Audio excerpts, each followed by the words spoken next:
এবার global super লিগের প্রথম ম্যাচে দাপুটে জয় তুলে নিয়েছে রংপুর রাইডার্স। দারুণ জয়ে গ্লোবাল সুপার লিগ জিএসএল শুরু করেছে রংপুর রাইডার্স।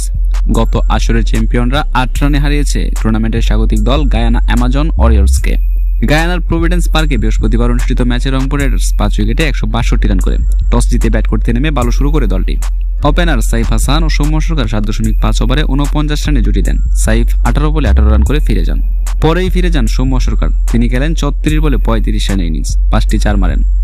৫৫ রানে দ্বিতীয় উইকেট থেকে ৬০ রানে জিতে ৪টি উইকেট হারায় রংপুর, ৮৬ রানে হারায় পঞ্চম উইকেট। তবে কাইল মায়ার্স দারুণ এক ইনিংস খেলে দলকে বিপদ থেকে উদ্ধার করেন। তিনি ৩১ বলে ৪৪ রানের হারনামানা ইনিংস খেলেন। তার ব্যাট থেকে ৩টি ৪ ও ২টি ছক্কা আসে।